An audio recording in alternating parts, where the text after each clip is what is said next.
Hi. So today I'm going to be talking about what depression feels like from my perspective.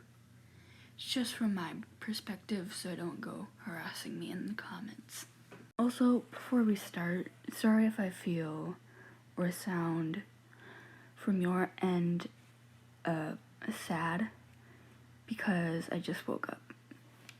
I know what you're thinking. Maybe I could have rested more or wait until I got more energy up.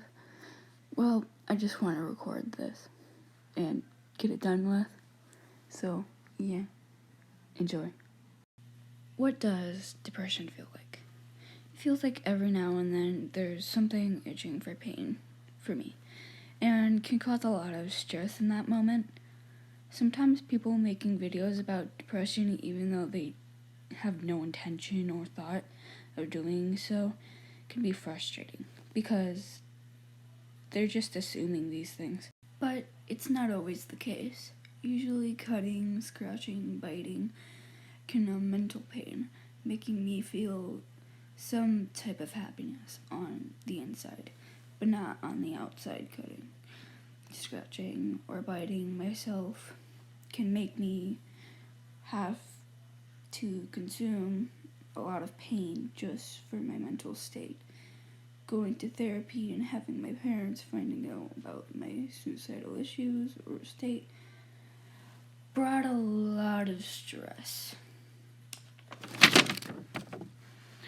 and making me feel worse about myself.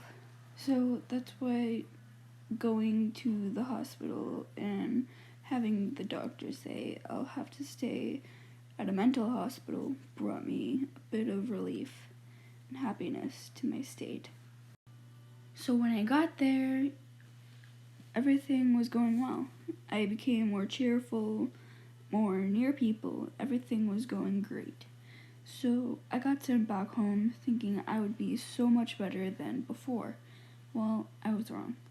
Things went back to as they have always been. I grew distant, my thoughts came back, but things then got even worse right as I thought they couldn't. My depression grew, I grew not to like love. I was cold and felt so gone and empty. I cut more, I bled more, slept less, ate less, until they found out I was hurting myself again.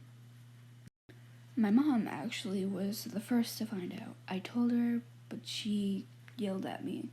I argued with her about my feelings. She yelled back, hoping to make me stop, but it made it worse.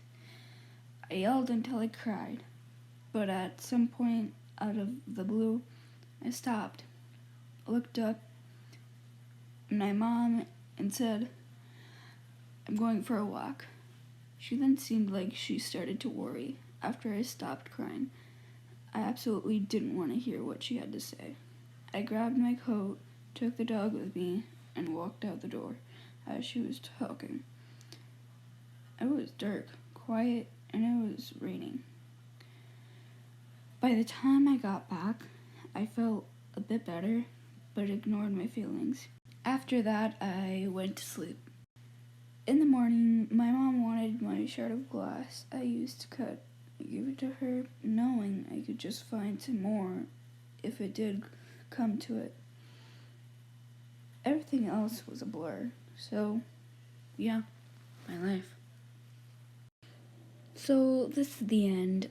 I don't really have an outro ready, so if you want more of my voice in other videos, just feel free to comment in the comments. But my voice is not that soothing, so bye.